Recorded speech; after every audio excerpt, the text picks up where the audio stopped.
Sometimes London becomes so loud, so filled with movement, screens glowing behind rain-covered windows, sirens dissolving into the evening air, and the endless feeling that everything must happen now, that something inside me quietly slips away, not physically, only in memory, back to the eastern edge of Europe, to a small village resting not far from the Ukrainian border, back to the summers of the 1980s and 90s, before notifications, before algorithms learned how to occupy silence, before people forgot how to remain still without reaching for distraction. Back then, time moved differently, not slower in the sentimental way memory sometimes pretends, but wider, softer, as though each day had enough space inside it to fully exist. The summers were intensely hot, heat rising above dirt roads like trembling glass, heat gathered in wooden fences, orchard trees, and sun-faded walls, heat that remained quietly inside the earth long after sunset. And the sunlight, it never felt temporary there. It was not something people hoped for. It simply belonged to life. Morning arrived already filled with it.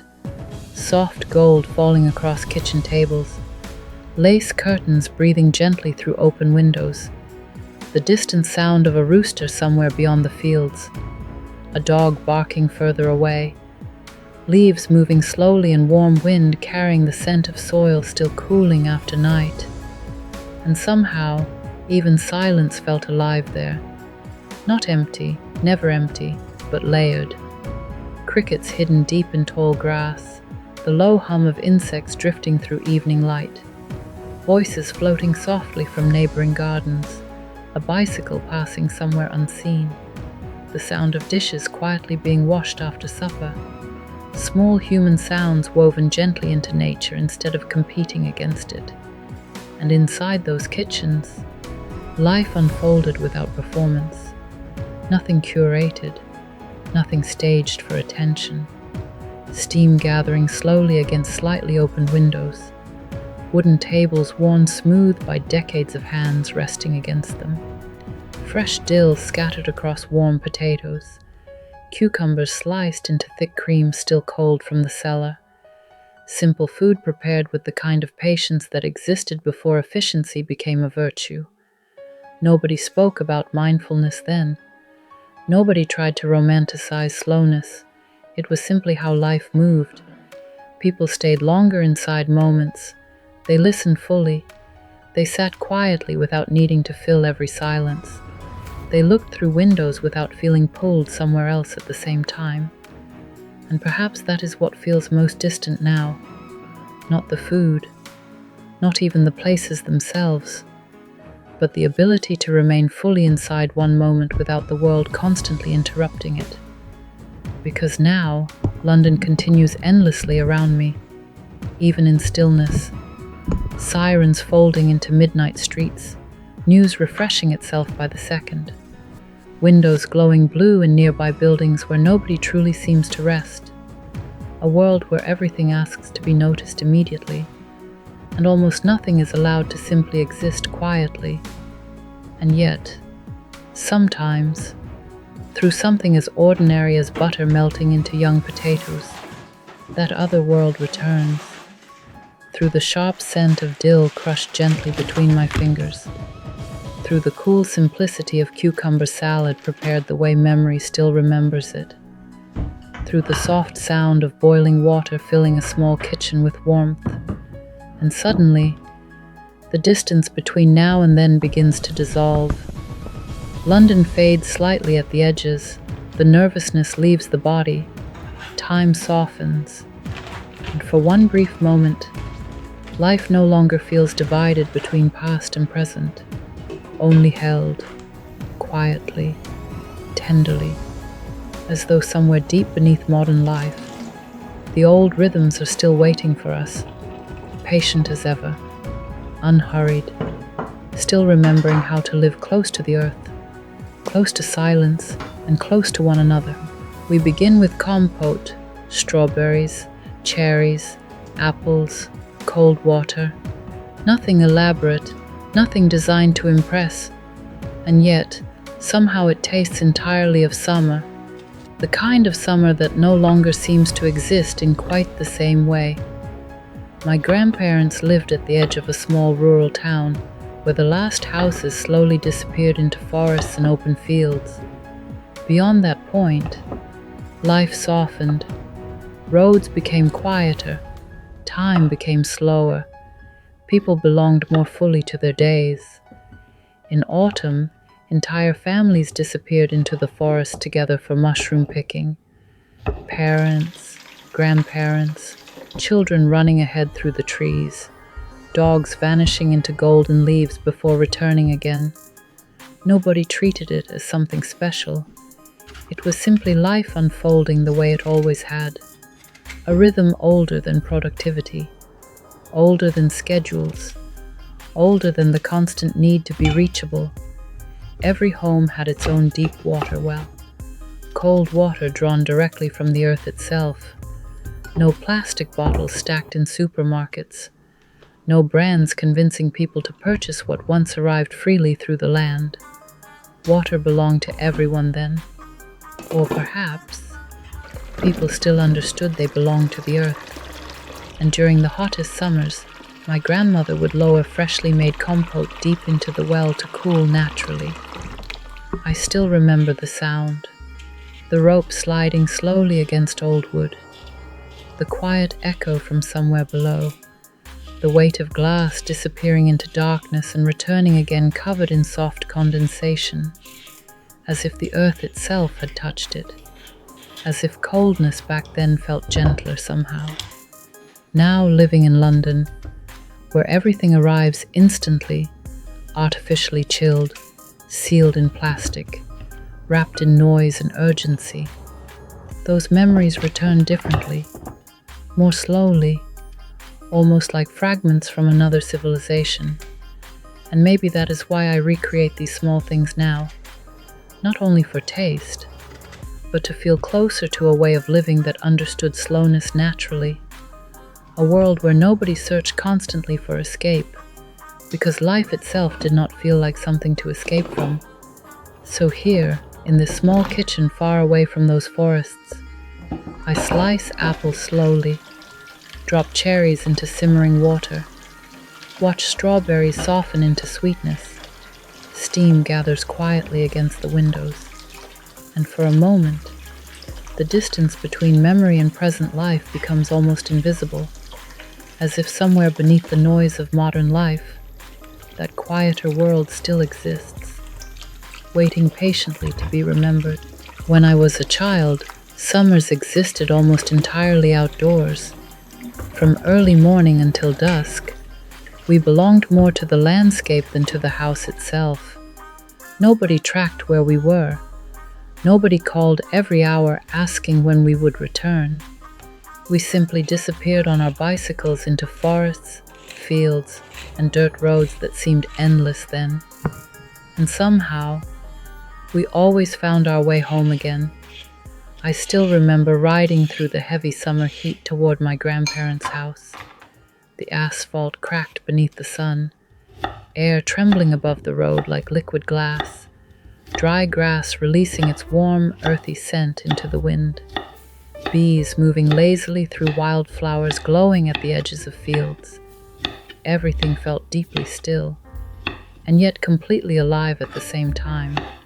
There was no pressure to hurry anywhere, no sense that every moment needed to become something productive. The day unfolded naturally, hour after hour beneath enormous skies that never seemed to end. And when evening finally arrived, it arrived softly. Golden light stretching across gardens, warm walls slowly releasing the heat they had gathered all day, windows left open late into the night, the distant sound of dogs barking somewhere far away beyond the trees. Even silence felt warm then. Winters carried their own kind of magic. Snow transformed forests into entire worlds. Within minutes, ordinary hills became places for sledding and skiing until darkness forced us home. The trees stood motionless beneath heavy snow, breath turning into clouds in the cold air, scarves damp from melted frost, gloves drying beside radiators while kitchens filled slowly with warmth and steam. There was very little technology in our lives then, very little distraction, very little pulling our attention away from the moment we were already inside. But there was something else instead. Presence. A quiet awareness of where we were. Time that still belonged fully to us. Looking back now, I think none of us understood how rare that kind of life truly was. Because when you are a child, you believe the world around you will remain unchanged forever. You never imagine that one day, silence itself could become something difficult to find. Young potatoes with butter and fresh dill were one of the quiet miracles of summer. Nothing refined, nothing designed to impress, just food still carrying the language of the soil.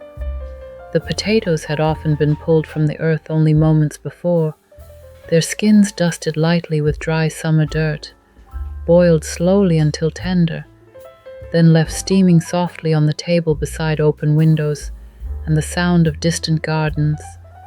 And then the butter, melting gently into the warmth, slipping into every crack and fold of the potatoes without hurry. And the dill, sharp, green, alive with sunlight, its scent filling the kitchen so completely it felt as though the entire garden had entered the house. Not metaphorically, truly, as if the soil, the rain, and the warmth of the afternoon sun had all quietly become part of the meal. Food back then never felt manufactured. It felt grown. It felt touched by weather and seasons. It felt connected to real hands and real places, alive in a way that is difficult to explain now. And beside it, there was almost always cucumber salad. Simple. Cold cream folded gently over cucumbers still warm from the garden sun. Fresh dill scattered generously across the top. Salt. Pepper. Nothing more. And somehow, nothing more was ever needed. The kitchens of those summers carried their own rhythm. Windows left open late into the evening. Curtains lifting softly with warm air.